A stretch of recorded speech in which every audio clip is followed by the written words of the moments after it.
Hi viewers, welcome to touch studios.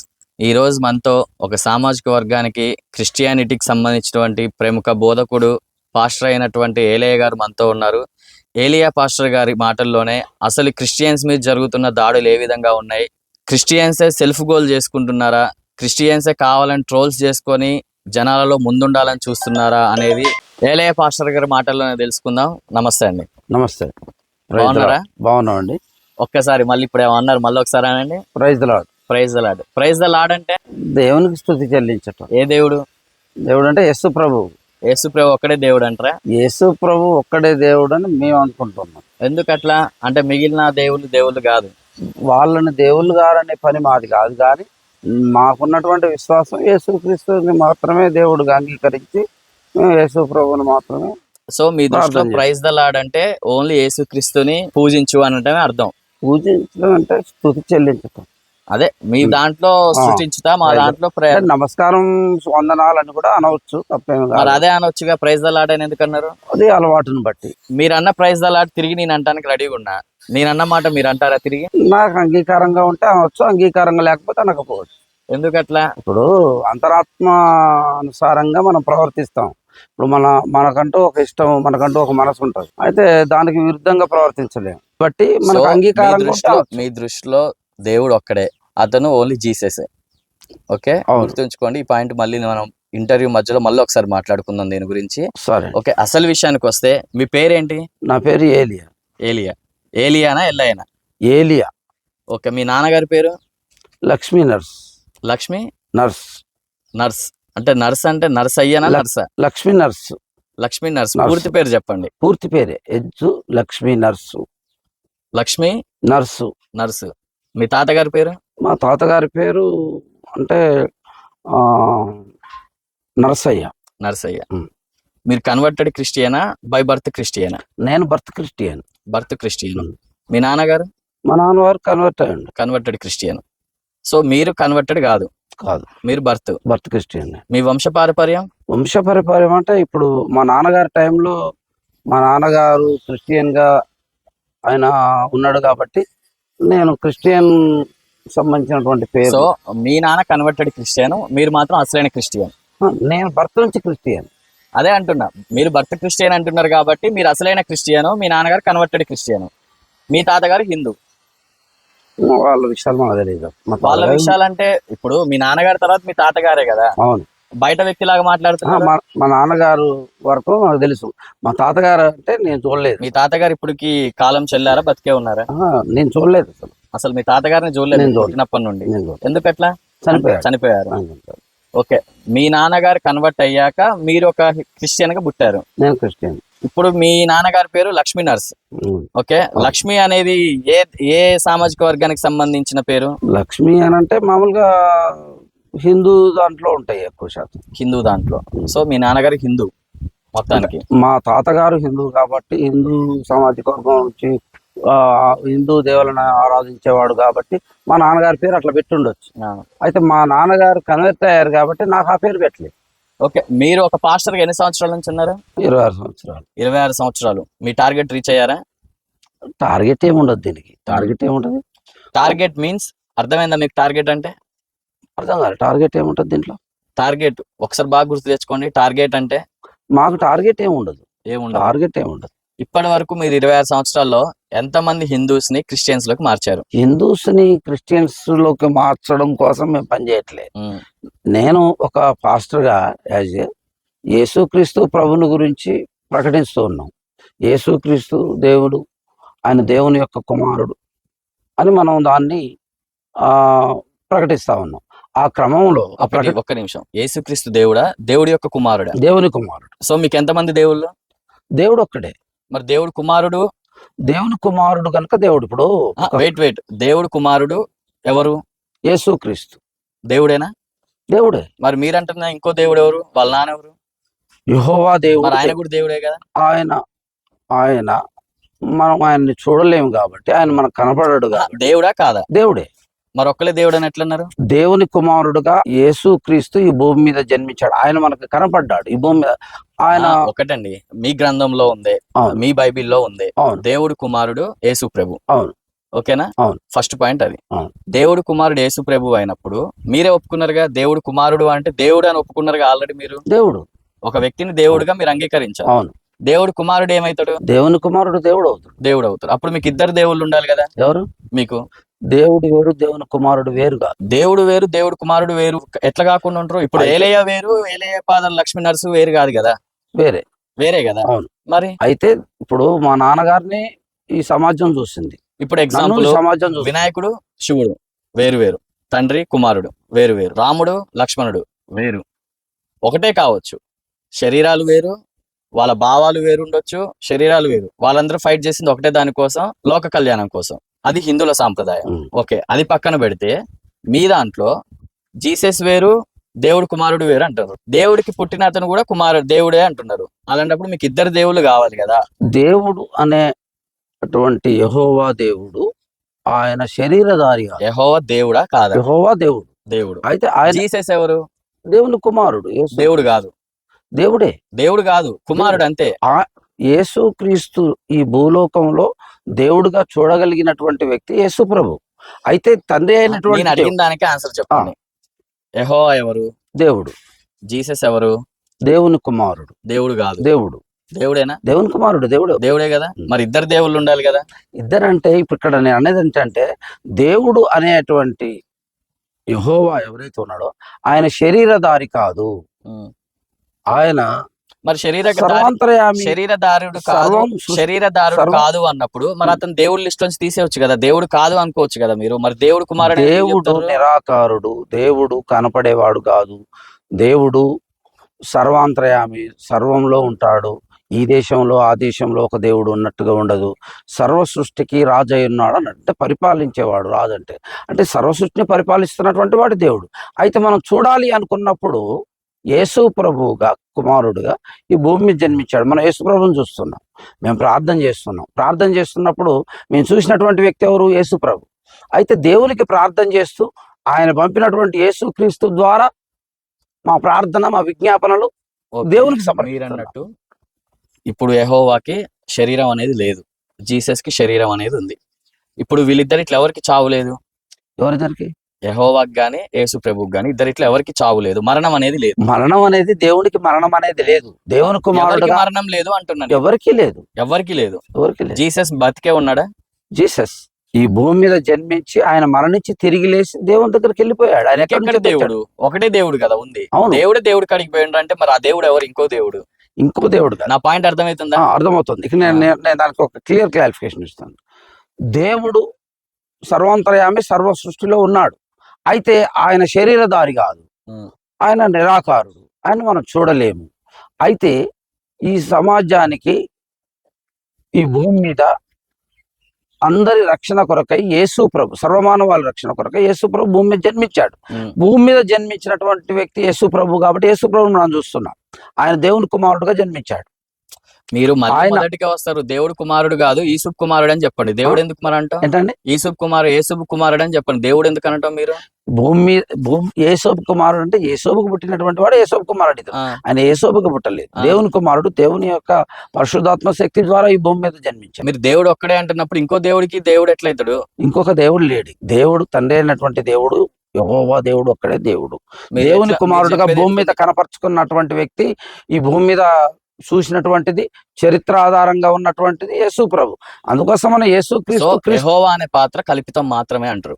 ఒప్పుకుంటారా? యెహోవా అనే ఒక క్యారెక్టర్ కల్పితం కాదు. మీరే అన్నారు కదా. ఇప్పుడు ఎట్లా కల్పితమైంది? ఇప్పుడు మీరే అన్నారు కదా ఇవన్నీ సాక్ష్యాధారాలతో సహా కళ్ళ ముందు జరిగింది కాబట్టి మేము జీసస్ ని దేవుడిగా యాక్సెప్ట్ చేస్తామని.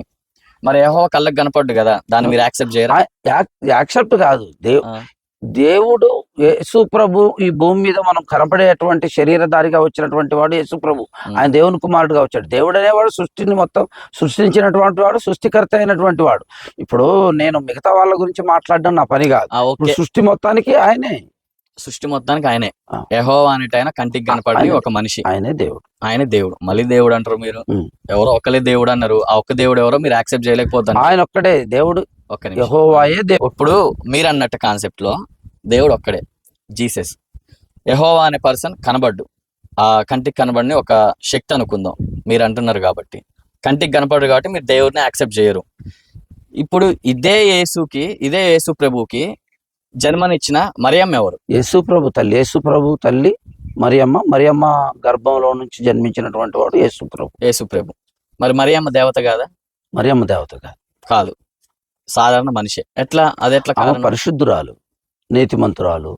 ఆమె పరిశుద్ధురాలు కాబట్టి ఆమె పరిశుద్ధమైనటువంటి ఒక స్త్రీగా దేవుడు ఆమెను గుర్తించి మరి ఆమె గర్భం యేసు ద్వారా ప్రభు పరిశుద్ధుడు కాదా? నీతి గల మనిషి కాదా? పరిశుద్ధుడే. మరి ఆయన ఎట్లా దేవుడు ఏంటి? ఈమె కానప్పుడు ఎవరు? మరియమ్మ ఆయన కానప్పుడు? దేవుని యొక్క శక్తి ద్వారా మరియమ్మ గర్భంలో జన్మించినటువంటి వాడు. దేవుడి యొక్క శక్తి ద్వారా పుట్టినందుకు ఇప్పుడు మీరన్న యేసుకి సమాజంలో గుర్తింపు ఉంది, పుట్టినందుకు జీసస్ గుర్తింపు ఉంది. ఆయన పుట్టడానికి కారణమైన 9 నెలలు మోసిన ఒక మాతృమూర్తికి మీరు వాల్యూ ఇయ్యరు. వాల్యూ ఎందుకు ఇవ్వట్లే? ఆమె పరిశుద్ధురాలు అని చెప్పాము, నీతిమంతురాలు. ఆమె మరి గుర్తింపు ఎక్కడ? ఆమెను ఎందుకు మీరు గుర్తించి ఆమెను ఒక దేవతలాగా మీరు ఎందుకు కొలవలేకపోతున్నారు? అట్లా ఇప్పుడు బైబిల్ గ్రంథంలో అంటే మీ దృష్టిలో ఒక శక్తి వల్ల పుట్టిన కంటికి కనబడిన ఒక వ్యక్తికి వాల్యూ ఉంది. ఒక యేసు ప్రభువు సమాజంలో ఒక మతాన్ని ప్రచారం చేసిండు కాబట్టి తనకి వాల్యూ ఉంది. ఇతని జన్మకి కారణమై 9 నెలలు మోసినామని మాత్రం దేవతగా మీరు పరిగణించరు. దేవతగా ఎట్లా పరిగణిస్తాం? ఇప్పుడు పరిశుద్ధురాలని చెప్తున్నాం, నీతిమంతురాలని చెప్తున్నాం, చెప్తే అయిపోద్ది. ఒక మంచి వ్యక్తి అంటున్నాం, చెడ్డ వ్యక్తి అని అనట్లేదు కదా. అదే ఒక దేవతలాగా ఎందుకు పరిగణలోకి తీసుకోలేకపోతున్నారు మీరు? దేవత ఎలా అవుతుంది? ఎందుకు కాదు? ఒక దేవుడికే జన్మనిచ్చినాం, దేవత కాకుండా ఎట్లయితది? దేవుడికి జన్మనియటం అనేది దేవుని యొక్క సంకల్పం. అది దేవుని సంకల్పం ద్వారానే ఆ కన్య అయినటువంటి మరియమ్మ అనే ఒక మహిళ మీకు జస్ట్ ఒక పోస్ట్ మ్యాన్ లాంటిది అంటారు. ఆమె పరిశుద్ధురాలు, నీతిమంతురాలు కనుక ఆమె గర్భం ద్వారా యేసు ప్రభు జన్మించటం ఆ మహాభాగ్యం, ఆ ధన్యత. పోస్ట్ పంపించిన వాళ్ళకి వాల్యూ ఉంటది, తీసుకున్నోడికి వాల్యూ ఉంటది. దాని మధ్యలో తెచ్చిన పోస్ట్ మ్యాన్ కి వాల్యూ ఇవ్వం. ఇక్కడ కూడా అంతే ఉంది మీ దృష్టిలో. దాన్ని అట్లా అభివర్ణించడం కాదు, కానీ ఆమె మంచి పరిశుద్ధురాలుగా, నీతిమంతురాలుగా, దేవుని చేత దయనొందినటువంటి ధన్యురాలు. ఓకే, ఇప్పుడు మీరన్న కాన్సెప్ట్ లో మరియమ్మకి దేవుడు కృప వల్ల దేవుడు పుట్టిండు. సో దేవుడు కృప వల్ల దేవుడు పుట్టిండు. ఇక్కడైనా కానీ ఇద్దరు దేవుళ్ళు, ఒక దేవుడు కరుణిస్తే ఇంకో దేవుడు పుట్టిండు.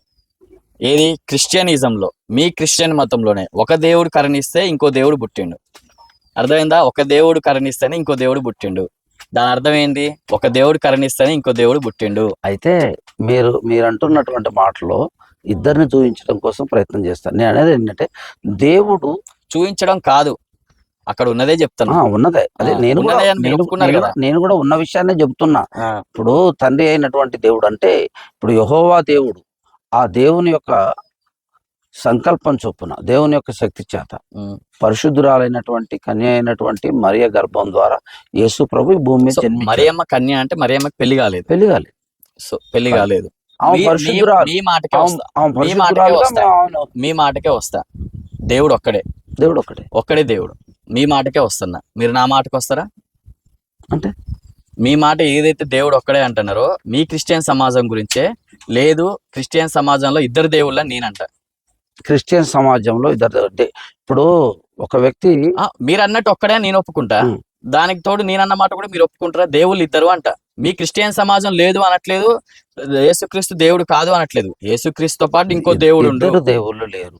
యేసు ప్రభు తన తండ్రి అయినటువంటి ఇప్పుడు యెహోవా అని చెప్పినటువంటి వాళ్ళు వేరుగా కాదు, తండ్రి కుమారుడు ఒకే ఏకమై ఉన్నటువంటి వారు. అయితే యేసు ప్రభు ఈ భూమి మీదకి రావాల్సి ఉంది కాబట్టి ఆయన ఈ భూమి మీద జన్మించాడు.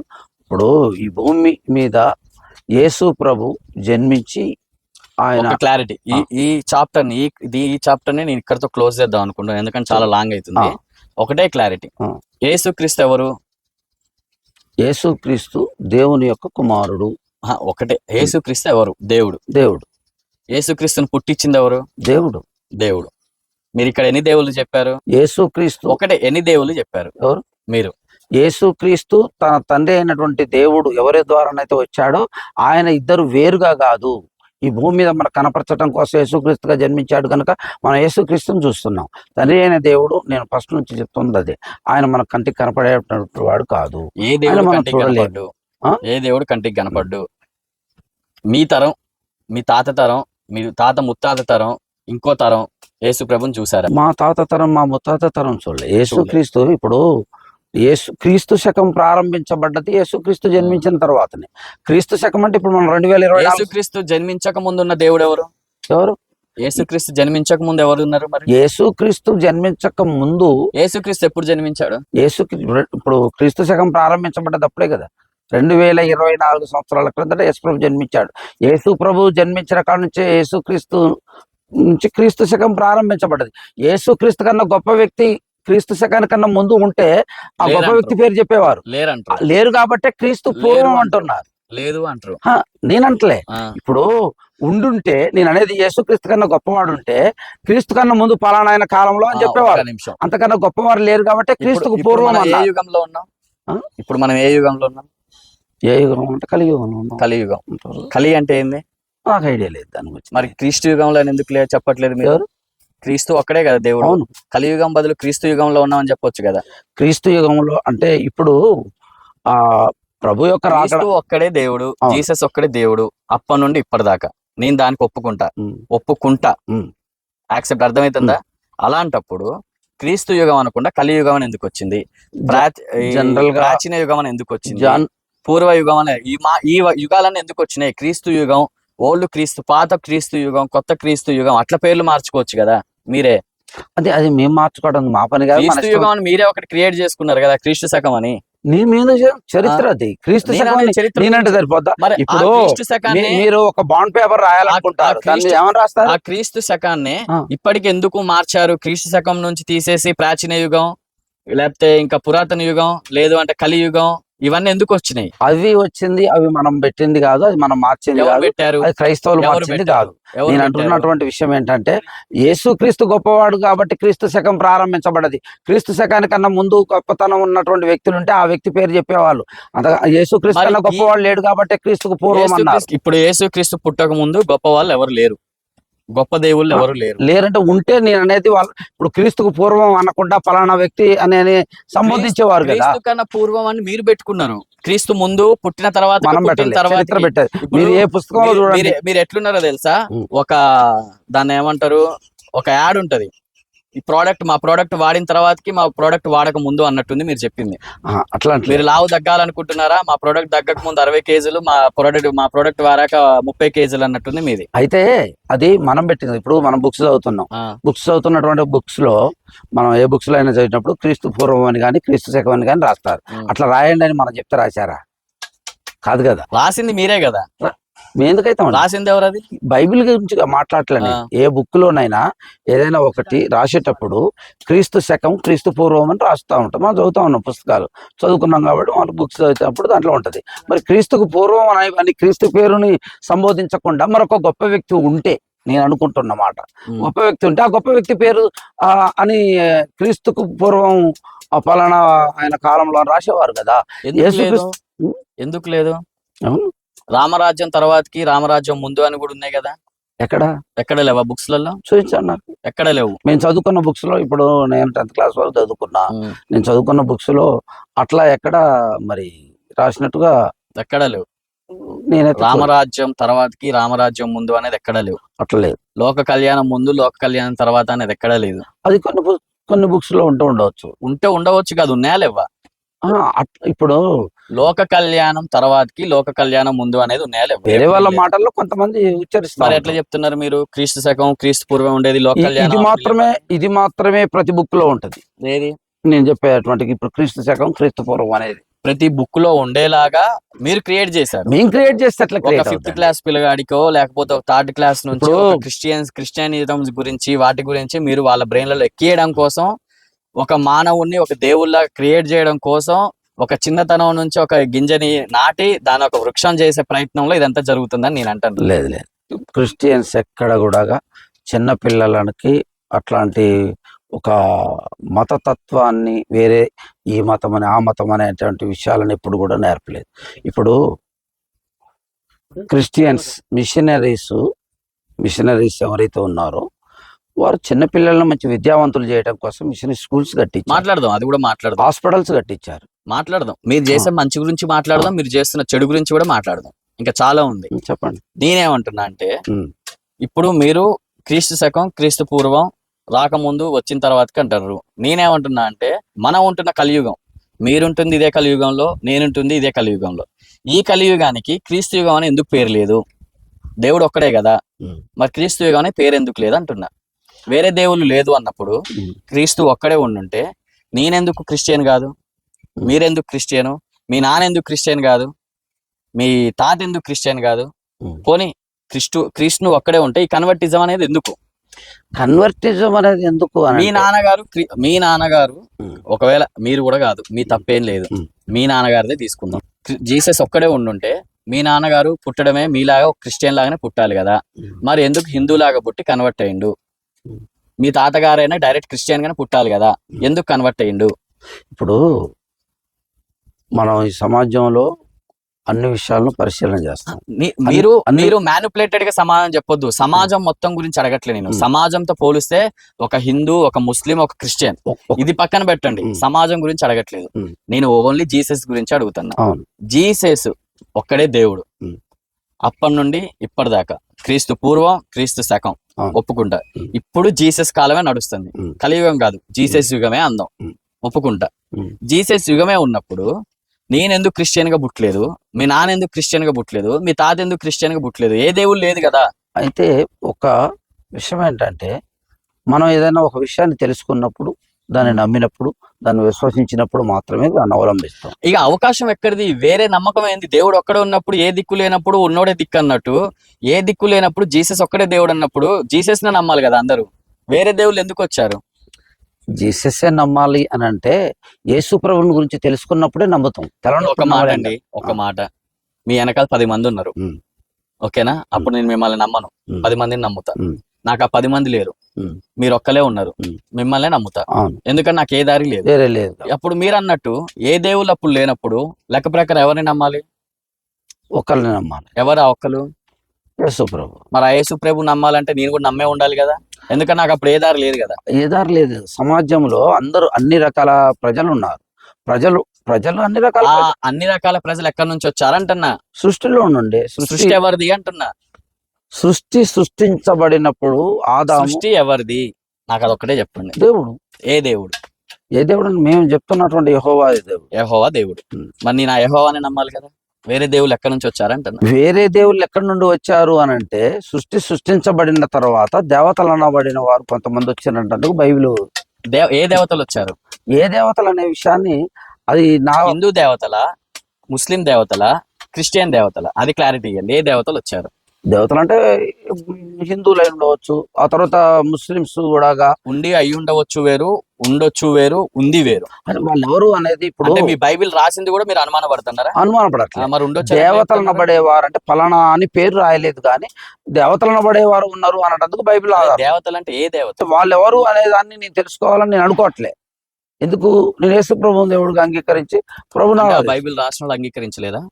యేసు ప్రభువుని అంగీకరించారు. మరి అంగీకరించినప్పుడు వాళ్ళే దేవతలని పేర్లు మెన్షన్ చేసినప్పుడు మీరు చెప్పడానికి పేర్లు మెన్షన్ చేయాలి. దేవతలు మెన్షన్ చేశారు కదా, ఉన్నారు అని మెన్షన్ చేశారు కదా. మరి మీరు చెప్పడానికి మీకేంది ప్రాబ్లం? బైబిల్ యాక్సెప్ట్ చేసినప్పుడు వేరే దేవతలు కూడా ఉన్నారు, ఫలానా పేరుని రాయాలి. ఇప్పుడు మీ పేరు రాకేష్ అని నాకు తెలిసినప్పుడు నేను రాకేష్ గారని పిలుస్తున్నాను. అయితే ఆ పేరు రాయబడకుండా మామూలుగా ఒక పదాన్ని దేవతలు అనబడే వారు ఉన్నారు అని రాసినప్పుడు వాళ్ళు ఎవరు అనే దాని వివరణ లేదు. ఆ బైబిల్ రాసాకే దేవతలు ఉన్నారని మీకు తెలిసిందే. బైబిల్ రాయక ముందు కూడా వాళ్ళకి తెలుసు కదా, వాళ్ళకి తెలుసు కాబట్టే కదా బైబిల్లో రాసేది. అంటే మీ బైబిల్ రాకముందు నుండి అంతకు ముందు నుంచి దేవతలు ఉన్నారు, దేవతలు ఉన్నారు అనేది కనిపెట్టే బైబిల్లో రాశారు. అంటే హిందువు కూడా ఉన్నట్టే కదా, హిందూ దేవతలు కూడా ఉన్నట్టే కదా. లేరండి, అనలేదు కదా. మరి మీరు అన్నారు కదా దేవుడు ఒక్కడే అని. నేను దేవుడు ఒక్కడే అని నేను విశ్వసిస్తున్నా. నేను దేవుడు ఒక్కడే. సృష్టి మొత్తాన్ని క్రియేట్ చేసింది దేవుడు అంటున్నారు కదా. మరి ఇంకా మిగతా దేవతలు ఆ నుంచి వచ్చారంటున్నారు. అవును, దేవుడు సృష్టించిన సృష్టిలో నుంచి వచ్చి ఉంటారు. సృష్టిలో నుండే అదే అట్లే ఉంటుంది. ఇప్పుడు మీరు అన్నట్టే మీ జీసస్, మీ యెహోవా, ఓకేనా, సృష్టించారు, యాక్సెప్టెడ్. ఇప్పుడు ఆ సృష్టిలో ఏది జరగాలన్నా, ఇప్పుడు ఇంటి పెద్దగా ఏది జరగాలన్నా మీ ఇంట్లో మీకు తెలుస్తుంది. ఒక సృష్టించినప్పుడు సృష్టిని గాలికి వదిలేదు దేవుడు, ఒక సిస్టమ్ పెడతాడు కదా. ఆ సిస్టమ్ పెడుతున్నప్పుడు మిగతా దేవతలు సిస్టర్స్ గానో లేకపోతే ఇంకా ప్రబోధకురాలుగానో క్రియేట్ చేసి ఆ సృష్టిలోంచి దేవతల్ని మీ క్రిస్టియన్ దేవతలాగానే పెట్టొచ్చు కదా. హిందూ దేవతలు ఎందుకు క్రియేట్ చేసిండు? హిందూ దేవతల్లాగా దేవుడు ఆయన క్రియేట్ చేయడం కాదు. ఇప్పుడు సృష్టి ఆరంభంలో దేవుణ్ణి ఆరాధించలేదు ప్రజలు మాత్రమే ఈ భూమి మీద ఉన్నారు. అయితే అవ్వ ఆదాం కాడ నుంచి ఇద్దరు నుండి సృష్టి ప్రారంభించబడ్డ తర్వాత వాళ్ళు విస్తరించారు. మీరు యేసు ప్రభు నాన్ననే దేవుడిగా మీరు అంగీకరించినప్పుడు ఇక వేరే దేవతలను ఏం అంగీకరిస్తారు చెప్పండి? ఎందుకు అంగీకరించట్లేదు? ఏం అంగీకరిస్తారు? దేవుడు ఒక్కడే అంటున్నారా? దేవుడు ఒక్కడే. ఆయన ఏ తండ్రి అయిన దేవుడు, యేసు ప్రభు ఒకటి చెప్పండి, ఇద్దరు కుమారుడు నాన్నని నాన్న అంగీకరించలేనోడు ఎవరి నాన్న కూడా నాన్న అంగీకరించలేడు. అట్లా కాదు, అట్లే ఉంది. మీ యేసు ప్రభు వేరు, తండ్రి అయిన దేవుడు వేరు కాదు. తండ్రి కుమారుడు ఏకమై ఉన్నారు. ఆయనే దేవుడు. ఆయన కుమారుడుగా ఈ భూమి మీద తన తండ్రి అయినటువంటి దేవుడు కుమారుడుగా యేసుక్రీస్తుని భూమి మీద జన్మించినప్పుడు యెహోవానే దేవుడిగా పరిగణలోకి తీసుకొని ఆయనకే పూజలు చేయొచ్చు కదా. చేస్తున్నారు, ఆయనకే జీసస్ కి చేస్తున్నారు కదా. జీసస్ ద్వారా అంటే మధ్యలో మరి మీరెందుకు? ఎవరు పాస్టర్? ఎందుకు మధ్యలో పాస్టర్? ఇప్పుడు దేవునికి డైరెక్ట్ జీసస్ ద్వారా అంటే ఇప్పుడు మీ కాడికి ఒక భక్తుడు రావాలి, మీరు జీసస్ కాడికి పోవాలి, జీసస్ కాడికి ఆ దేవుడు పోవాలి, దేవుడి కాడికి జీసస్ పోవాలి, అంతేనా ప్రాసెస్? ఇప్పుడు యేసుక్రీస్తు మా కాడు ఉందండి. ఇప్పుడు ఒక హిందూ సాంప్రదాయం ఎట్లుంటది, గుడికి వెళ్తాం, పంతులతో మాట్లాడతాం, పంతులు వాళ్ళ సాంస్క్రిట్ లో వాళ్ళకి సంబంధించిన ఒక పూజా విధానంతో దేవుడికి చేరడానికి ఒక ప్రాసెస్ చేస్తారు, ఒక పూజ చేస్తారు. మా దాంట్లో పూజ అంటారు, ఓకేనా? అది దేవుడి కాడికి పోయిద్దా, నెరవేరుస్తారా, పాప పుణ్యాలు అనేది దేవుడికి వదిలేస్తాం, అదొక పద్ధతి. మీ దాంట్లో ఏమంటున్నారు? పాస్టర్గా మీరు, తర్వాతకి జీసస్, ఒక భక్తుడిని నేను, ఒక మిమ్మల్ని నమ్మొచ్చిన భక్తుడిని, మీ కాడికి వెళ్తే మీకు నేను బాధ చెప్పుకుంటే ఆ బాధని జీసస్ చెప్తే ఆ జీసస్ పోయి యెహోవాకి చెప్పుకుంటాడా? జీసస్ తీరుస్తాడా? మీ బాధ తీరుస్తాడు. దేవుడు ఎవరు? అదే యెహోవా దేవుడు. జీసస్ మాత్రం మీడియేటర్ మాత్రమే, ఒక అయ్యగారు మాత్రమే. అయ్యగారుగా సేవ చేస్తున్నాడు. అయ్యగారు మీరు కదా, అంటే ఇద్దరు అయ్యగారు. ఆయన దేవుని కుమారుడుగా ఈ భూమి మీద దేవుడుగా వచ్చినటువంటి వాడు. అదే అంటున్నా. ఓకే, రాయబారి అనుకుందామా? మీరు అయ్యగారు, ఆయన రాయబారి అనుకుందామా? జీసస్ ని రాయబారి అని అనుకుందామా? రాయబారి అంటే అది మీ భాషలో మీరు అట్లా అనుకుంటే నాకేం అభ్యంతరం లేదు. ఇప్పుడు ఆయన కించపరచట్లేదు, మీరు అన్న మాట చెప్తున్నా. ఏ దేవుని స్పష్టంగా నేను అనే మాట ఏంటంటే యేసుక్రీస్తు ప్రభు ఈ భూమి మీద జన్మించాడు, ఆయన మాత్రమే మనం ఈ దేవుని కుమారుడుగా జన్మించాడు. కాబట్టి సృష్టి చూసినటువంటి దేవుడు ఎవరు అంటే యేసు ప్రభువే. ఇక్కడ ప్రజలు చూసినటువంటి దేవుడు యేసు ప్రభుని చేసింది ఎవరు? దేవుడు మీరు కాదా? భక్తులు కాదా? భక్తులు దేవుడు అని కొలవక దేవుడు అయిపోయిందా? భక్తులు కొలిస్తే దేవుడు కాలేదు, దేవుడే యేసు ప్రభు తన కుమారుని భూమి మీద. మీరు అన్నట్టు దేవుడే భూమి మీదకి వచ్చి నన్ను కొలవండి, నన్ను పూజించండి, నన్ను ప్రార్థించండి అంటేనే మీరు ప్రార్థిస్తున్నారు. అంటే దేవుడు మిమ్మల్ని అడగాల్సి వచ్చింది. అడగాలి, దేవుడు మన వచ్చి అడగలే. అక్కడ చెప్తున్నటువంటి మాట ఏంటంటే ఈ భూమి మీద యేసు ప్రభు అందరినీ రక్షించటం కోసం, అంటే అంతకు ముందు వరకు కూడా ఇప్పుడు మీరు అన్నారు కదా ఈ దేవతలను గురించి, విగ్రహారాధన గురించి, వీటన్నిటిని కూడా అప్పుడు బలులు, నైవేద్యాలు ఇవన్నీ కూడా యెహోవా దేవునికి అర్పించేటువంటి సమాజం అది. అయితే ఈ భూమి మీద ఉన్నటువంటి పాపాన్ని మొత్తాన్ని తీసేటందుకు పరిశుద్ధుని యొక్క రక్తాన్ని సిందించాల్సిన. ఓకే, బలులు, ఇప్పుడు ఆ బలుల టాపిక్ వచ్చింది కాబట్టి అడుగుతున్నా. ఓకే, బలుల్ని ఆప్ చేయడాలు, బలుల్ని నివారించడాల వల్ల, అలాంటి మంచి నిర్ణయాలు తీసుకున్నందువల్ల దేవుడు అయ్యాడు జీసస్, అంతేనా? ప్రజలకి ఒక శాంతి తత్వంలో తీసుకెళ్లడం కోసం దేవుడు అయ్యాడు. శాంతి తత్వంలో వెళ్ళాడు కాబట్టి దేవుడు కాలే, ఆయన దేవుని కుమారుడుగానే దేవుడు ఇక్కడ భూమి మీద జన్మించాడు.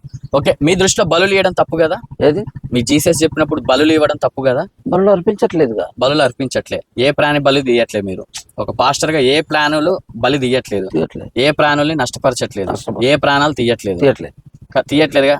ఒక పాస్టర్ గా మీ ఇంట్లో ఫంక్షన్ జరిగితే ఒక కోడిని గాని మేకని గాని కోయకుండా ఉంటారా? మీరు కటికవాని అంగడిలో కోస్తున్నటువంటి మాంసం అంతా వాళ్ళు అంటే అది ప్రాణం కాదా? ప్రాణమే. అది తీసుకొచ్చి మీ బైబిల్ కి వాల్యూ ఏముంది? ప్రాణహాని చెయ్యొద్దు, ప్రాణాలు ఎటువంటి మూగ జీవాలు నష్టపరచొద్దు, బలి అర్పించడం వేరు. తినడం వేరు, బలి అర్పించడం అంటే ప్రాణం తీయడమే కదా. ప్రాణం తీయడమే అంటే దేవుడికి మొక్కి తీసుకుంటేనేమో రక్తం వస్తది, ఫంక్షన్ లకు వస్తేనేమో సువాసన వస్తుందా? అట్లే ఉండదు, రక్తం వస్తుంది. జీసస్ ఏం చెప్పాడు? ప్రాణహాని చెయ్యొద్దు, మూగ జీవాల్ని నష్టపరచొద్దు అని ఒక మాట చెప్పాడు కదా, చెప్పిండు కదా. తినొద్దు అని చెప్పలేదు, చెయ్యొద్దు అన్నాడు. తినాలి అంటే ఏం చేయాలి? మీరు పచ్చిగా బతుకున్నదాన్ని తింటారా? బతుకున్నదాన్ని చంపేసే కదా. అది నేను చంపినా, మీరు చంపినా, లేకపోతే ఆయన చంపినా, ఎవరు చంపినా చంపినట్టే కదా. ఆ చంపిన దాన్ని మీరు తీసుకొస్తున్నారు అని అంటే దాన్ని మీరు ఎంకరేజ్ చేసినట్టే కదా. చంపిన దాన్ని తీసుకొస్తే మనం ఎంకరేజ్ మరి చేయడం ఆయనకే మీరు మీరు ఇంతమంది సమాజంలో ఉన్న ఇంతమందికి మీరు ప్రబోధనలు చేస్తున్నప్పుడు ఆ కటిక వ్యాపారం చేస్తున్న అతనికే మీరు ప్రబోధన చేసి ఆయన్నే మార్చొచ్చు కదా. అంటే అది మీ కడుపు నింపుతుంది కాబట్టి ఆయన జోలికి మీరు పోరు.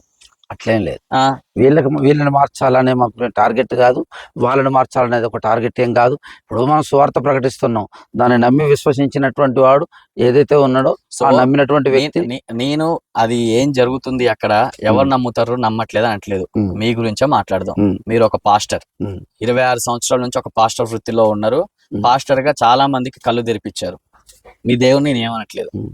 ఆ బైబిల్ ఎవరు రాశారు అని అంటే ఒక వ్యక్తి పేరు చెప్తారు, ఆ వ్యక్తి ఎవరు అంటే ఇంకో వ్యక్తి పేరు చెప్తారు. ఆ బైబిల్లో రాసిందే మీకు ఒక వేదం.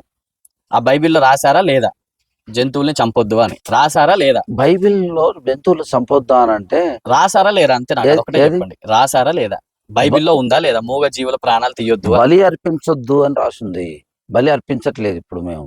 ఇప్పుడు వేరే వాళ్ళు చంపిన దాన్ని బలి అంటే ఏంది మీ దృష్టిలో? దండం పెట్టుకొని విగ్రహం ముందు ఇచ్చేది బలి, అంతే. అంతే బలి ఇచ్చేది మీ దృష్టిలో అది మీ దేవుడైనా మా దేవుడైనా బలి ఇయ్యే ప్రాసెస్ అది. అక్కడ బలి బట్టి ఏమైతుంది, అక్కడ ఆ బలి ఇవ్వకూడదు అన్న ఉద్దేశం ఏంది అసలు? ఇవ్వకూడదు అనే ఉద్దేశం ఏంటంటే దాన్ని ప్రాణం తీయకూడదు.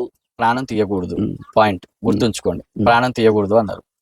రేపొద్దున మీ ఇంట్లో మీ కుమారుడి పెళ్ళో మీ కూతురు పెళ్ళో ఒక మేకందు కొంటారు, ఓకేనా? ఒక పాస్టర్ గానే పోయి కొంటారు. మీరు దాన్ని ఏం చేస్తారు? అక్కడ అన్నం పెట్టి దాన్ని ప్రాణాలతో తిప్పుతారా? ఏం చేస్తారు? నాకు అడిగిన దానికే చెప్పండి. ఏం చేస్తారు? అడిగిన దానికే చెప్తున్నా నేను. అయితే అంగడిలో వాటిని కోసి అమ్ముతున్నారు కాబట్టి అమ్మిన దాన్ని కొనుక్కొస్తున్నాం. చంపిన దాన్ని తినొచ్చు అని ఉందా బైబిల్లో? చంపిన దాన్ని తినొచ్చు అని ఉందా? చంపిందానంటే విగ్రహాలు అక్కడ అర్పించింది కాకుండా మామూలుగా కోసిన దాన్ని తినవచ్చు. జీసస్ మాంసాహార శాకాహార? జీసస్ మాంసాహారి కాదు, శాకాహారే. మరి మీరెందుకు శాకాహారులు కాలేదు? ఇప్పుడు దాన్ని తినకూడదు అని ప్రత్యేకంగా ఏం లేదు, మాంసం తినవచ్చు చాలా మంది. మీ జీసస్ అన్ని ఆలోచించి ఒక శాకాహారిగా అన్ని వదులుకొని శాకాహారిగా ఉండొచ్చు, మీరు మాత్రం మాంసాహారిగా ఉండాలి. అట్లని మాంసాహారి పాస్టర్ కదా. ఇప్పుడు హిందూయిజం చూసుకుంటా దేవుళ్ళలో అయ్యగారులు పూజారులు మాంసాహారులు అయి ఉండరు, శాకాహారులు ప్యూర్ వెజిటేరియన్స్ అయి ఉంటారు. అలాంటప్పుడు పాస్టర్స్ కూడా ప్యూర్ వెజిటేరియన్స్ అయి ఉండాలి కదా. జీసస్ శాకాహారి అయినప్పుడు ఉండొచ్చు, కొంతమంది ఉన్నారు కూడా. మరి మీరెందుకు లేరు? అదే నేను లేను కాబట్టి లేనని చెప్తున్నా. అదే ఎందుకు లేరు? అదే అంటే నాకు ఫస్ట్ అంటే నేను ఈ సేవలోకి రాకముందు కొంతమందికి మీకు ఏంది తేడా? తేడా ఏం లేదు, దానికోసం ఏం కాదు, ఇద్దరు ఒకటే సమానం. అయితే అది కాదు తేడా. కానీ ఇప్పుడు తినొచ్చు తినకూడదు అనేది మన మనస్సాక్షిని బట్టి ఉంటది. ఇప్పుడు నేను తినకూడదు నిర్ణయించుకుంటే తినకూడదు. చెప్పాలంటే మీరు రాసుకున్న బుక్ మీకు నచ్చకపోతే చింపేసి ఇంకో బుక్ రాసుకుంటారు, అట్లే అంతే ఉంది. ఇది మనం రాసింది కాదు. ప్రవక్తలు ప్రవచించినటువంటి విషయాలన్నీ కూడా దీంట్లో 40 మంది భక్తులు రాసినటువంటిది బైబిల్. భక్తులే రాశారు, అవును. అంటే మనుషులే రాశారు. మనుషులు రాకపోతే అట్లా మళ్ళీ దానికి దేవుళ్ళు అంటారేమోనని. దేవుళ్ళు కాదు, దేవుని చేత ప్రేరేపించబడి రాయి. ఓకే, ఇప్పుడు మీ చేతిలో ఉంది బైబిలేనా? బైబిలే. కొత్త గ్రంథమా పాత గ్రంథమా? అది రెండు ఉన్నాయి, కొత్త నిబంధన పాత నిబంధన కలిపి ఉన్నటువంటిది బైబిల్. అట్లా ఏదో ఒకటే రాస్తారు కదా, అట్లా కాదు. ఇప్పుడు పాత నిబంధన కాలంలో బలులు నైవేద్యాలు ఉన్నాయి, అర్పించారు. మీరు మాట్లాడే ప్రతి మాట కూడా మీరు యాక్సెప్ట్ చేసి చేయనట్టున్నారు. చేసి దేవుళ్ళు ఇద్దరైతే ఒక్కలే అంటున్నారు. దేవుడు లేరు అని నేను అనట్లేదు. ఈ కమ్యూనిటీ మీ సామాజిక వర్గంలోనే దేవుడు ఒక్కడే, ఇంకొకరు లేరు అంటున్నారు. నేను ఇద్దరు ఉన్నారు అంటున్నా, దానికి ఒప్పుకోలే. మీ దాంట్లోనే ఇద్దరు దేవుళ్ళు ఉన్నారు, మీకే బలాన్ని చేకూరుస్తున్నా. ఒక్కళ్ళు కాదురా బాబు, అరే వీవర్స్, ఒక్కళ్ళు కాదు ఇద్దరు దేవుళ్ళు ఉన్నారు. వాళ్ళకి ఒక్క బలం కాదు, ఇద్దరు దేవుళ్ళ బలం ఉందని నేను అంటున్నా. మాకు ఇద్దరు దేవుళ్ళ బలం లేదు, ఒక్కటే బలం ఉందని మీరు అంటున్నారు. దేవుడు ఒక్కడే, దేవుడు యేసు ప్రభు.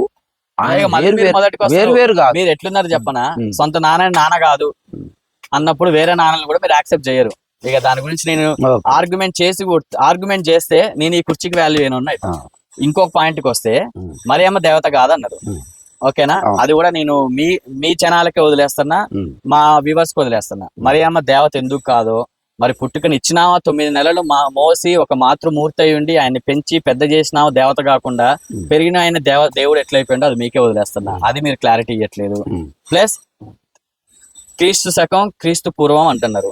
మరి ఈ కలియుగాన్ని క్రీస్తు యుగం అని ఎందుకుండా కలియుగం అని ఎందుకు అంటున్నారు? ఇప్పుడు అది ఏర్పాటు చేసేది నేను కాదు కదా, మనం కాదు అంటే అవన్నీ మీరు ఏర్పాటు చేసింది, అవి పాతయన్ని మీరేనా ఏర్పాటు చేసింది? ఏది క్రీస్తు మనం శకం, కాదు, క్రీస్తు పూర్వం. అది దేవుడు ఏది మరి ఏర్పాటు. ఇప్పుడు దేవుడు లేడా? ఇప్పుడు కూడా ఉన్నాడు. మరి ఉంటే ఎప్పుడు మరి ఉన్నాడు. క్రీస్తు యుగమే కావాలి కదా, క్రీస్తు యుగం- కలియుగం ఎందుకైంది?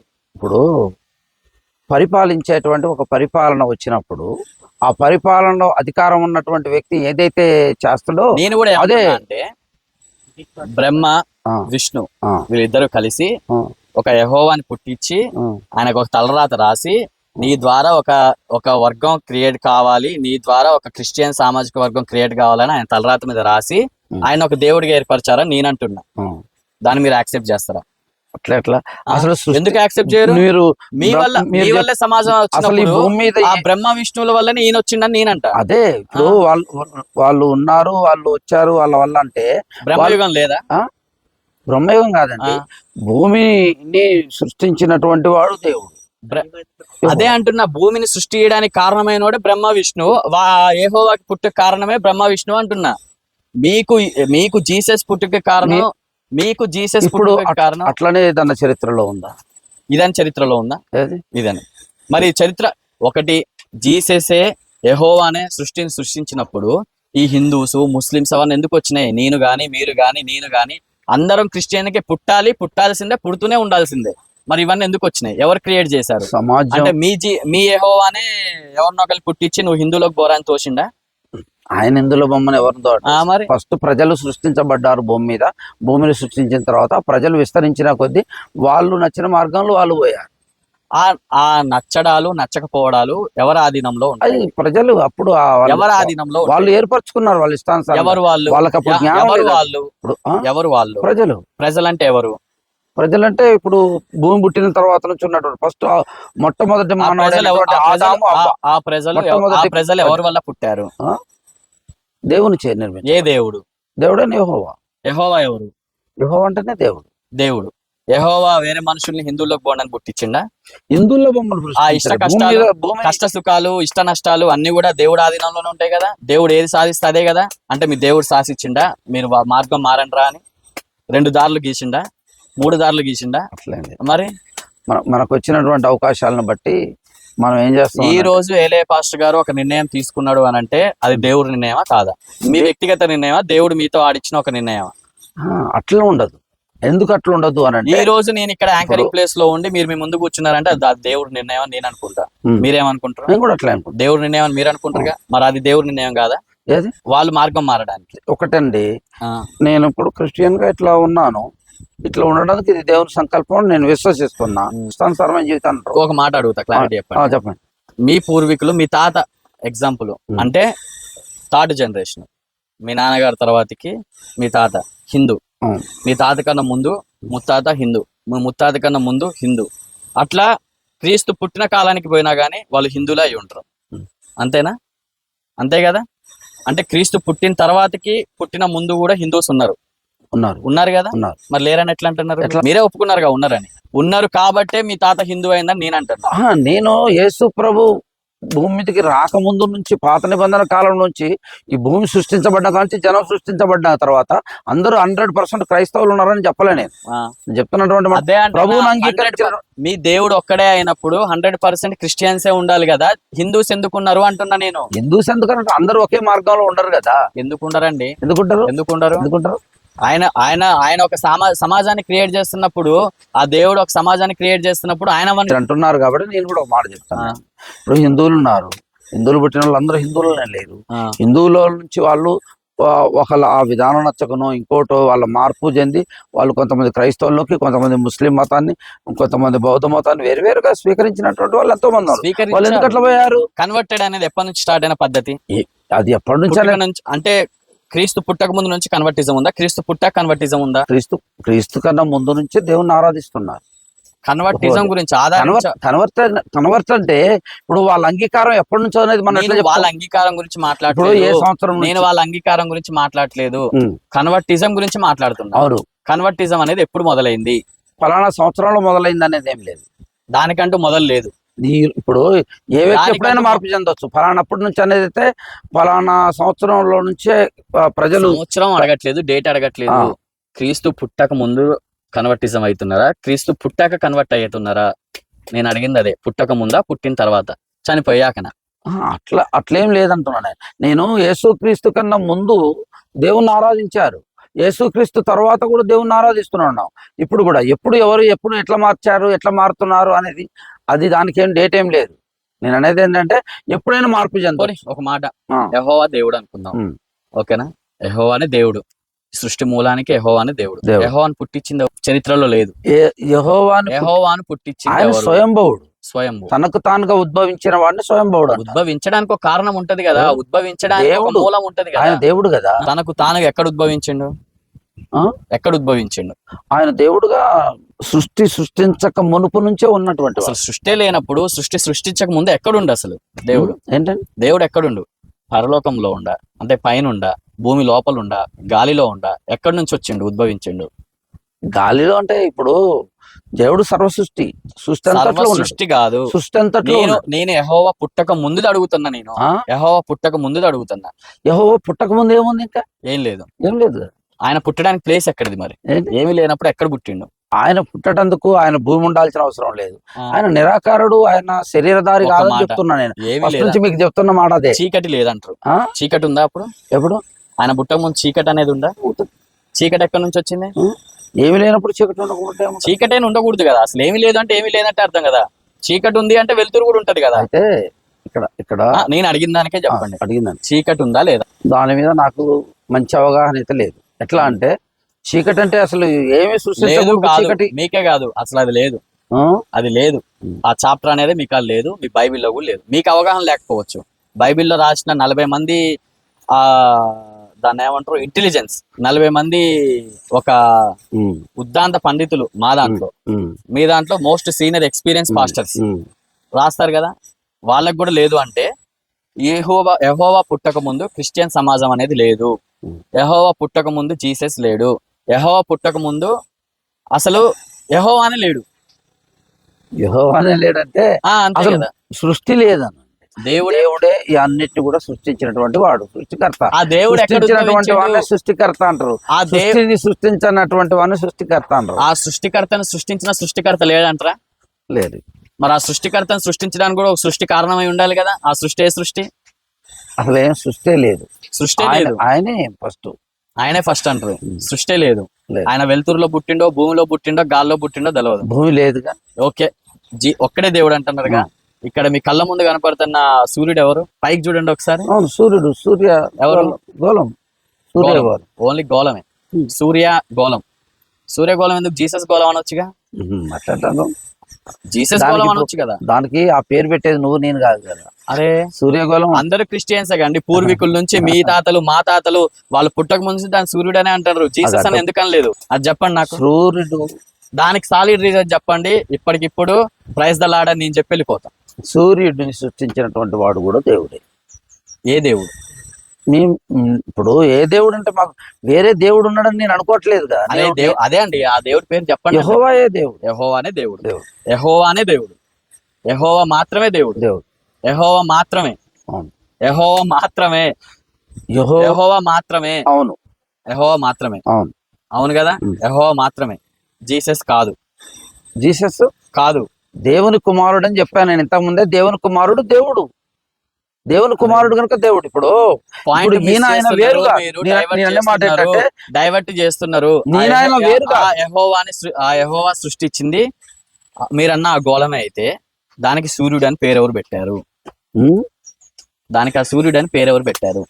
దానికి సూర్యుడని ఎవరు పేరు పెట్టారు అని అంటే దేవుని సృష్టిలో ఫస్ట్ భూమి మీద సృష్టించిన తర్వాత మొట్టమొదటి మానవుడు ఆదాం పెట్టిండ దానికి సూర్యుడని. ఎందుకు పెట్టిండు సూర్యుడని? ఎందుకు జీసస్ అని పెట్టాలి, లేదా ఆదాం అని పెట్టాలి, లేకపోతే యేసోబు అని పెట్టాలి. సూర్యుడని, చంద్రుడని అదే ఎందుకు పెట్టారు? సృష్టి ఆరంభంలో జన్మించినటువంటి వ్యక్తి ఆదాంతో పాటు ఒక స్త్రీ జన్మించబడ్డది, ఆమె అవ్వ. నేను మనిషి పుట్టుక గురించి అడగట్లేదు. స్త్రీ పుట్టిందా, ఆదాం పుట్టిందా, అదంతా నాకు అనవసరం అండి. ఆ పుట్టడాలు చావడాలు అవన్నీ నాకు అనవసరం. సృష్టి గురించే మాట్లాడదాం. మీ దేవుడు క్రియేట్ చేసిన సృష్టి గురించే మాట్లాడదాం. మీ కళ్ళ ముందున్న ఇంతమందికి వెలుతురునిస్తున్న ఆయన్ని సూర్యుడు అని ఎందుకు పేరు పెట్టారు? యెహోవా అని పెట్టొచ్చు కదా, లేదు అంటే యేసూబు అని పెట్టొచ్చు కదా, లేదా ఆదాబ్ అని పెట్టొచ్చు కదా. లేదా ఉత్త గోళం అనే వదిలేయచ్చు కదా.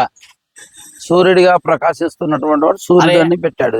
అసలు ఆయన ఎందుకు ప్రకాశం పెట్టాడు ఎక్కడి అనే నుంచి వచ్చింది? విషయాన్ని ప్రకాశం ఆయన- మీరన్నమాట, ప్రకాశం ఎక్కడి నుంచి వచ్చింది? వెళ్తురు వెలుతురు ఎవరి ద్వారా వచ్చింది? సూర్యుని ద్వారా, సూర్యుడు ఎవరి ద్వారా వచ్చిండు? దేవుని ద్వారా, ఏ దేవుడి ద్వారా వచ్చిండు? లేదా యెహోవా ద్వారా. యెహోవా ద్వారా వచ్చినప్పుడు యెహోవా సూర్యుడైన యెహోవా గోళం పెట్టొచ్చు కదా. అదే మనం అనుకున్నట్టుగా ఎట్లా పెడతారు అని. అది వస్తువు అంటారా? నేను సృష్టిలో ఉన్నటువంటి ఒక వస్తువు ఉంటే నేను వస్తువు గురించి మాట్లాడలేదు, చెప్పలేదనండి. సృష్టికి మూల ఇప్పుడు కారణమైన అట్లా దాని కాదండి. గురించి మాట్లాడతాను. నేను కూడా అదే చెప్తున్నా. నేనేమాట ఏంటంటే దేవుడు సృష్టికర్త, ఆయనకి ఇష్టమైన పేరు ఆయన పెట్టిండు, ఆయనకి ఇష్టమైన దాన్ని ఆయన చేసినట్టు. ఇప్పుడు దాన్ని ఇట్లెందుకు చేయలేదు అట్లెందుకు చేయలేదు అని అడిగేటువంటి పని ఏదైతే ఉందో అది మనది కాదు అని నా ఉద్దేశం. మీ దృష్టిలో సకల జీవితం నడవడానికి కారణమైన మన సూర్యుడు, చంద్రుడు, భూమి, నీరు, నిప్పు, ఇవన్నీ కూడా మీ దృష్టిలో ఒక వస్తువు మాత్రమే. అవన్నీ కూడా వాడుకోవడానికి మీకు అవసరానికి దేవునిచే సృష్టించబడినటువంటి, మీకు అవసరానికి వాడుకోవడానికి క్రియేట్ చేసిన వస్తువులు మాత్రమే మీ దేవుడు సృష్టించినటువంటి. అవును, మీ ఓన్లీ మీ దేవుడు మీ అవసరాల కోసం వాటిని సృష్టించాడు. అవును, అంతే. అవును, ఒక వస్తువే, మీకు అవసరం లేకపోతే వాటికి సంబంధం కూడా లేదు. వాటిని మేము పూజించామని చెప్పాను, నేను ఫస్ట్ చెప్పాను. వాటిని మనం పూజించాం, అవి దేవుడు అవసరం కనుక వాటిని సృష్టించాడు. అంటే మీ దృష్టిలో అవి ఒక వాల్యూలెస్. దాన్ని మేము కించపరచట్లేదు. కించపరచడం కాదు, మీరు ఆల్రెడీ కించపరిచేశారు. పరిచేయడం కాదు, పరిచేసి దాని మీద పడుకున్నారు కూడా. మీకు అర్థం కావట్లేదు. మీరు ఇచ్చిన స్టేట్మెంట్ అనేది ఎంత పెద్ద స్టేట్మెంటో.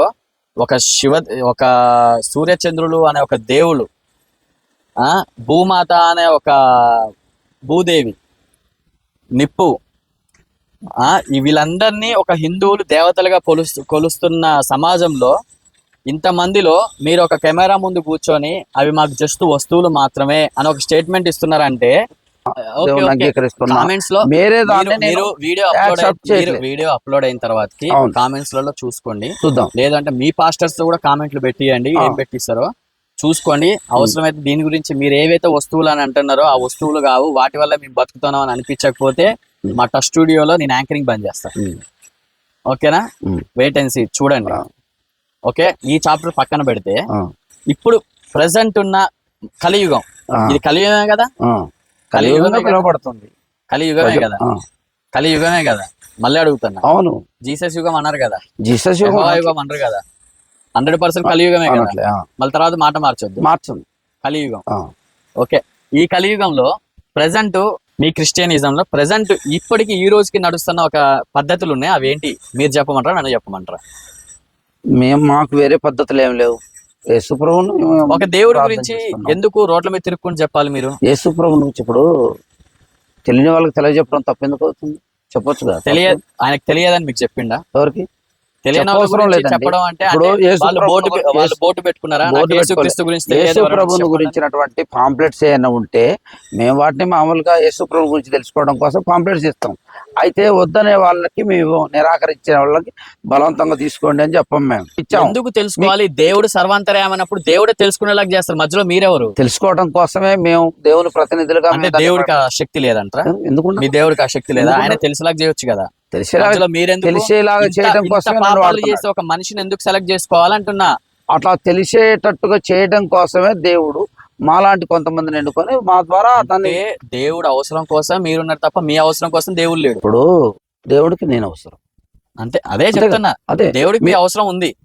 మీ అవసరం అయితే దేవుడికి ఉంది కాబట్టి ఒకళ్ళ అవసరం ఒకళ్ళ మీద అవసరపడేటోళ్ళని ఏమంటారు? మీరే చెప్పండి, ఏమంటారు? ఒకళ్ళ మీద ఆధారపడటం. ఇప్పుడు ఆయన మీ మీద ఆధారపడుతున్నప్పుడు ఆయన మా మీద ఆధారపడట్లే. చెప్తాను, ఆశిస్తుంది కదా నా గురించి 10 మందికి తెలియజేయండి అని. ఎవరు? మీ దేవుడు. నేను ఆ 10 మందికి తెలియజేయడం కోసమే నేను ప్రభువులో ఎందుకు తెలియజేయాలి? ఎవరు ఆదేశించారు మీకు? ఆదేశించడం ఏముండదు. ఎవరు చెప్పకుండా మీరు ఎందుకు చేస్తున్నారు? నేను యేసు ప్రభువును నేను తెలుసుకున్నా కదా, నాతో పాటు ఇంకా కొంతమంది తెలుసుకోవాలి. ఎందుకు తెలుసు? దేవుడు కనుక. ఎవరో ఒకళ్ళు చెప్పకపోతే ఎలా తెలుసు? దేవుడి గురించి ఒకళ్ళు చెప్పాల్సినంత అవసరం ఏముంది? ఎందుకున్నదండి. ఇప్పుడు నేను క్రిస్టియన్స్ గురించి కాకుండా ఇతరుల విషయాల్లో కూడా మనం ఆలోచన చేస్తే ప్రతి ఒక్కరు ప్రచారం చేయటం అనేది సహజం. నేను ఒప్పుకుంటా, ప్రచారం చేస్తారు, ర్యాలీలు చేస్తారు, ఓకేనా, నగర సంకీర్తనలు చేస్తారు, ఊరేగింపులు చేస్తారు. కానీ ఏ ఒక్కరిని కూడా నువ్వు రా, నాతో పాటు రా, నువ్వు వచ్చి గంగలో మునుగు, మా మాల వేసుకో అని చెప్పి కన్వర్ట్ చేయకండి, మా క్రిస్టియన్స్ లోంచి హిందూస్ లోకి రండి, ముస్లిమ్స్ లోంచి హిందూస్ కి రండి అని ఏ ఒక్క రోజు కూడా అడిగిన దాఖలాలు లేవు. నేను కూడా మీ దాంట్లో ఉన్నాయి లేదు లేదు ఉన్నాయి లేదు లేదు ఉన్నాయి. రండి అని అడగ ఎవరిని మా దాంట్లోకి రండి మా దాంట్లోకి రండి అని మేము కూడా చెప్పాం. ఎప్పుడు యేసు చెప్పరు, ప్రభువుని గురించి తెలుసుకోండి అని చెప్తాం. ఎప్పుడు చెప్పరు, ఎప్పుడు చెప్పాం. ఎప్పుడు ఎప్పుడు అంటే ఎప్పుడు ఎప్పుడు ఎవరిని బలపరిచిన రోజులు కూడా లేవు, ఆ? ఊరిలో మటు ఉరికిచ్చిన రోజులు కూడా లేవు. ఎవరిని ఎవరిని అస్సలు మీ ఒక్కళ్ళ గురించి మాట్లాడలే, మీ క్రిస్టియన్ సంఘాల గురించి మాట్లాడుతున్నా. ఇప్పుడు ఆ వ్యక్తిగతంగా గొడవలు ఏముంటాయో మనకు తెలియదు కానీ యేసు ప్రభు గురించి ప్రకటిస్తున్నారు. ప్రకటనలు అంటే ఏంటిది? ప్రచారమే. ప్రచారం ఎవరి గురించి? యేసు ప్రభువును. యేసు ప్రభు ఏ రిలీజియన్? రిలీజియన్ అంటే మతం. ఏ మతం? మతం కాదు యేసు ప్రభు. ఆ. యేసు మరి ప్రభు మీరు ఎందుకు క్రిస్టియన్ అని పెట్టుకున్నారు? క్రిస్టియన్స్ అని ఒక వర్గం ఎందుకు ఏర్పడింది? అది మతం కాదు, యేసు క్రీస్తుది ఒక మార్గం. యేసు క్రీస్తు యొక్క మార్గంలో మేము ఆ నడుస్తాం. మార్గమే క్రిస్టియన్ మార్గం అంటారు మీరు. అదే అంతే అంతేనా? అంతే. మత ప్రచారం చేయట్లేదు అంటారు. మీరు మతం అంటున్నారు, మేము మార్గం అంటున్నాం. క్రీస్తు యొక్క మార్గంలో మేము ఓకే, ఒక నడుస్తున్నాం. మాట, సుమారు ఒక సంవత్సరానికి ఎంతమంది హిందూస్ క్రిస్టియన్స్ గా మారుతున్నారు? ఎంతమంది హిందూస్ క్రిస్టియన్స్ మారుతారు? ఈ క్వశ్చన్ ఏంటి అసలు? హిందువులు క్రిస్టియన్ గా ఇంతమంది మారుతారు అని కానీ కల్వారి టెంపుల్ సతీష్ కుమార్, పాస్టర్ సతీష్ కుమార్ ఆధ్వర్యంలో ఎంతమంది హిందూస్ క్రిస్టియన్స్ గా మారుతున్నారు? అతని టార్గెట్ ఎంతమంది? దీనికి టార్గెట్ అని కానీ మార్చాలనేది కానీ మా ఉద్దేశం కాదు. అట్లాంటి ఉద్దేశాలు ఏమి ఉండవు. మనం యేసు ప్రభువుని గురించి తెలియజేస్తూ పోతాం. ఎవరైనా అంగీకరించి వాళ్ళు వస్తే ప్రభువులో వాళ్ళు కూడా ప్రభు యొక్క మార్గంలో నడుస్తారు. వాళ్ళు రాకపోతే మనం రండి అని చెప్పి ఎవరిని బలవంతంగా తీసుకొచ్చి మేము అక్కడ కూర్చోబెట్టి చేయండి అని చెప్పేది అయితే కాదు. అట్లా మేము చేయట్లేము. హిందూస్ మా పని కూడా భాష చూపించి మీరు మా కమ్యూనిటీలోకి వస్తే మీ కష్టాలు పోతే అని ఒక ఎమోషనల్ బ్లాక్మెయిల్ చేసి, మీ కష్టాలు పోవాలంటే ఒకటే మార్గం, మా జీసస్ని నమ్ముకోండి, మీ దేవుణ్ణి ఇన్ని రోజులు నమ్ముకున్నారు కదా, మీకు ఏ రిజల్ట్ లేవు, మా దేవుణ్ణి నమ్ముకోండి అని చెప్పి మీరు మారుస్తున్నారా లేదా? లేదండి, లేదు. అయి ఒక్క మాట ఏంటంటే డబ్బు ఆశ చూపించారు. ఒక్క మాట లేదు లేదు లేదు. ఆ బైబిల్ మీద ఉన్న జిప్ ఓపెన్ చేసి ఆ బైబిల్ మీద ప్రమాణం చేసి మేము మత ప్రచారం చెయ్యట్లేదు, హిందువులను ఎవరు దీంట్లోకి రావట్లేదు, రమ్మనట్లేదు అని మీరు బైబిల్ మీద ప్రమాణం చేస్తారా? అట్లా నేను నాకు ఎక్స్ప్లెనేషన్ అదే ఎక్స్ప్లెనేషన్ మీరు చెప్పిన దానికే చెప్తున్నా. నేను మీరు చెప్పిన దానికి ప్రమాణం చేసి చెప్పండి. చెప్పేదేదో ఏమని ప్రమాణం చేయాల్సిన అవసరం లేదు. ఎందుకు లేదంటే ఇక్కడ మనం యేసు ప్రభువుని గురించి ప్రకటిస్తున్నాం అనే విషయాన్ని మీకు స్పష్టంగా చెప్పాను. నా పనే అదే అని. మీరు మీ సిస్టమ్ మీద ఒక నమ్మకం ఉండుంటే నేను చెప్పినమాట మీరు ప్రమాణం చేసేవాళ్ళు. మీరు ప్రమాణం చేయకుండా ఇంత మాట్లాడుతున్నారంటే మీ మనస్సాక్షికి తెలుసు ఏం జరుగుతుంది అనేది. ప్రమాణం చేయాల్సిన అవసరం లేదు. నేను అనే మాట ఏంటంటే దీనికి ప్రమాణం చేయాల్సిన అవసరం లేదు. ఎందుకోసం అంటే నేను యేసుక్రీస్తుని ప్రకటిస్తున్నా, నమ్మి వచ్చిన వాళ్ళు ప్రార్థనకు వస్తున్నారు, నమ్మని వాళ్ళు రావట్లే. రాని అటువంటి వ్యక్తిని నువ్వు రావాల్సిందే అని నేను ఎప్పుడు కూడా బలవంతం చేయలేదు. అయితే మాకంటే హిందూస్ కంటే 100 దేవుళ్ళు అండి, 100 కాదు, కొన్ని కోట్ల దేవుళ్ళు. కొన్ని కోట్ల దేవుళ్ళలో మాకు ఏ దేవుని కొలవాలో అర్థం కాక కన్ఫ్యూజ్ లో ఏ దేవుని సరిగ్గా కొలవట్లేదు, మా కష్టాలు అట్లే ఉన్నాయి అని అనుకుందాం. మీకు ఒకటే దేవుడు కదా, ఒకటే దేవుడు అయినప్పుడు ఒక దేవుని మీరు గట్టిగా మొక్కుకుంటే నెరవేరుస్తాడు కదా, మరి మీకెందుకు కష్టాలు ఉంటాయి? మనిషి అన్న తర్వాత ప్రతి ఒక్కరికి కష్టము సుఖం రెండు ఉంటాయి. చీకటి వెలుతురు ఉంటది. అంతా ఫుల్ టైం చీకటి ఉండదు, ఫుల్ టైం వెలుతురు ఉండదు. ఫుల్ టైం చీకటి ఉండదు, ఫుల్ టైం వెలుతురు ఉండదు. అట్లనే ఒక మనిషి కష్టం వచ్చిందని చెప్పేసి కష్టంలోనే ఇక నేను ఇందులోనే ఉండిపోను కదా. సో కన్వర్టెడ్ మీరు ఎవరిని కన్వర్ట్ చేయట్లేదు, వాళ్ళంతటి వాళ్ళే వస్తున్నారు. సో ఇప్పుడు ఈ కలియుగంలో జరుగుతున్న ఒక ప్రాసెస్ లో కన్వర్టిజం గురించి పక్కన పెడితే అది మీకు బైబిల్ మీద ప్రమాణం చేయనప్పుడు అర్థమైపోయింది. అది మీకే వదిలేస్తున్నా. ఎందుకంటే మీలో కనుక అది ఎక్కడో మూలను జరుగుతుంది అని ఒక నమ్మకం ఉంది కాబట్టి మీరు బైబిల్ మీద ప్రమాణం చేయకుండా ఇదంతా చెప్పారు. ఇది పక్కన పెట్టండి, ఓకేనా? చూసారుగా వ్యూవర్స్, ఇది ప్రెసెంట్ అయితే ఈ రోజు ఈ ఇంటర్వ్యూలో క్రిస్టియన్స్ మీద ఏ విధంగా ట్రోల్స్ చేస్తున్నారు, క్రిస్టియన్స్ ఎందుకు ఈ విధంగా టార్గెట్ చేస్తున్నారు అని మనం పాస్టర్ గారిని అడిగితే పాస్టర్ గారే కొన్ని ఆలోచనలో ఉండి కొంచెం దిగ్భ్రాంతికి కొంచెం ఆలోచనలో వెనకేసుకు రావాలని ట్రై చేస్తారు కానీ అది కుదరలేదు. మాక్సిమం కుదిరితే ఇది పార్ట్ 2 కూడా కంటిన్యూ అవుతుంది. ఇలాంటి మంచి మంచి వీడియోస్ కోసం మా ఛానల్ని సబ్స్క్రైబ్ చేయండి, దీన్ని 10 మందికి షేర్ చేయండి. నేనేమైనా తప్పుగా మాట్లాడితే కామెంట్ రూపంలో తెలియజేయండి, పాస్టర్ గారు ఏమైనా తప్పుగా మాట్లాడినా సరే కామెంట్ రూపంలో తెలియజేయండి. Thank you so much. జై Sriram. Keep in touch. Please touch subscribe button.